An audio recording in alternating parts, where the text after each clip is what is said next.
Hey everyone! When we think about characters telling a story in visual art, we often focus on the pose, the costume, or the expression. But what if the most important part of the story isn't the character or what they're doing at all? This time I want to explore everything that surrounds the character in the artwork, the environment, the object, colors, and how using them with purpose can change the story. And as always, I will use my own Star Wars fan art to show how I've tried to utilize these storytelling tools in practice. So let's talk about the power of objects and symbolic visual elements in storytelling.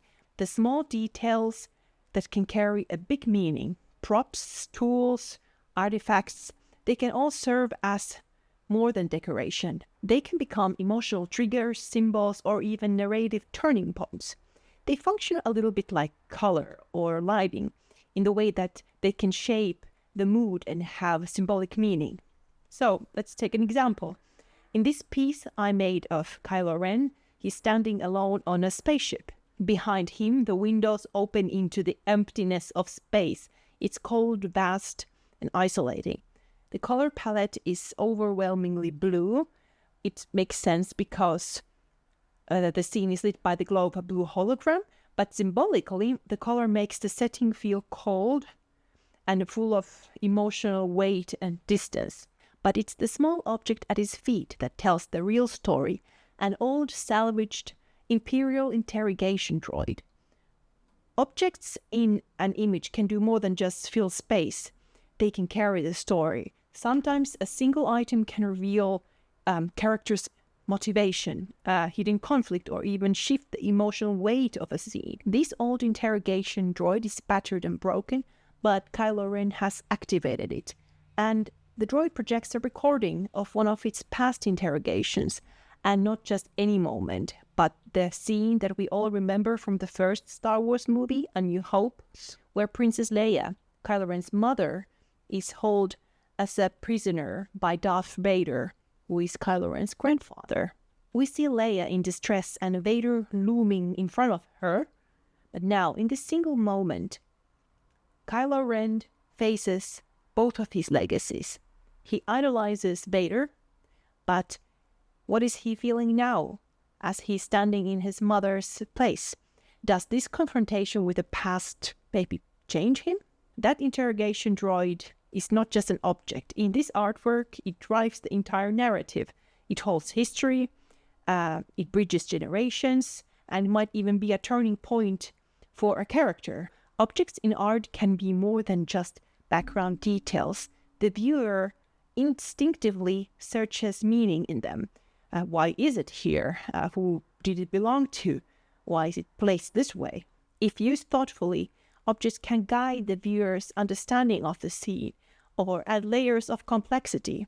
They can reinforce a theme, anchor a character to a specific place or memory, mark a character's moral shift or decision, or serve as a symbol of trust or betrayal.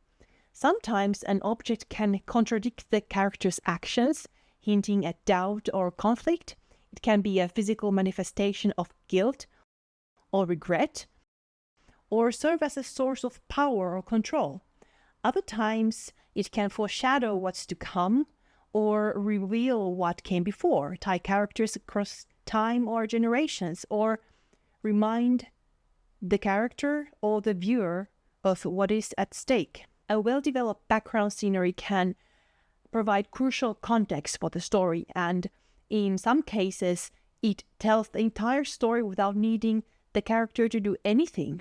And this piece of art that I made exemplifies this.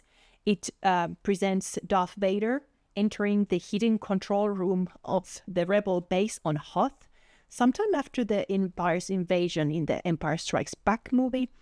In the film, this space was alive, filled with people, tension, urgency, but now it's a silent, hollow cave, and even snow has started falling through the broken ceilings, slowly covering the remains of what was left there. Darth Vader's silhouette, of course, it's iconic. Normally placing him in the middle of the scene is like an exclamation mark, but here it's more like a black hole. The background is doing the emotional storytelling. The cold blue tones, the stillness, the creeping shadows, they are the ones speaking here of emptiness, loss, and silence. The rebels escaped. There's no action happening, but the absence of action becomes part of the narrative. And because Vader shows no emotion or reaction, the viewer is left to wonder what is going on in his mind. This is what a strong environment can do. It anchors the mood, it deepens the theme, the setting, and the time of the day, and what you choose to include or leave out. All of that can support or completely undermine your visual message. Just to bring you some other examples from the movies that we all know so well, you can see this also in the design of Mustafar in The Revenge of the Sith. That entire landscape, it visually mirrors Anakin's inner collapse. It's really not subtle, it's almost too obvious, but it works. The location amplifies the emotion and the scale of what's happened. It feels like the only place where this final confrontation could even happen. Sometimes the environment is bent to fit the story, and this can break the illusion. An example of this could be the underwater fortress, Inquisitorius, in the Obi-Wan Kenobi Disney show. It looks dramatic on the surface, but there's a moment where a single blaster shot cracks the glass wall and floods the corridor, taking out stormtroopers. It's a bit convenient. We're underwater, so something has to flood, right? But the story, including the environment, needs to behave in a believable way. In this case, a single blaster shot should not be able to penetrate through a military base wall and potentially sinking it because there doesn't seem to be any emergency systems, like bulkhead doors closing, like on other stations on Star Wars. There's nothing wrong with an environment pushing the story along, but bending logic, lore, and the layout can turn the setting into a plot device, which is not what we want. That's why every part of the background matters, not just how it looks, but how it functions. A believable space can make the story feel grounded and powerful, and a weak one can pull you out of it, even if the moment is dramatic. So far, we've looked at the background, the objects, the lighting, all the physical pieces that helped to tell a story. But sometimes what really drives an image isn't what's there, it's what's about to happen, the invisible story. Implied action, emotional charge, and unresolved conflict, they can be just as important as something happening in real. This can possibly be seen in the Snowtrooper artwork that I made some years ago. It's a part of an illustration series for a Stormtrooper story collection that I made with my friend Ellie. And in this story, a Snowtrooper goes rogue, seeking revenge. He believes that one of his former squad mates has defected and is hiding at a rebel outpost. He finds the camp, sneaks in alone, and jumps from a cliff in the middle of it, literally on the campfire, preparing to strike. In this image, we don't even see the rebels. We just see the snowtrooper rising from the fire. We see the spray-painted helmet of the defector, and the fire is not warmth, it's aggression. The snow isn't cold setting, it's the dominance of the empire. And the spray-painted helmet is the symbol of the rebellion and a trigger. And everything is about to erupt in this frozen moment. In visual storytelling, the implied action refers to the suggestion that something has just happened or is just about to happen.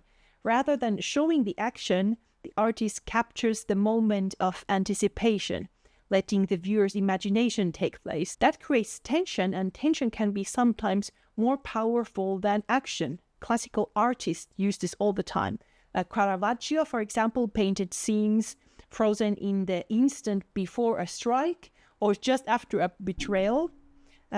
This is the artist inviting the viewer to fill in the meaning they read in there. The tension doesn't fully exist without the observer.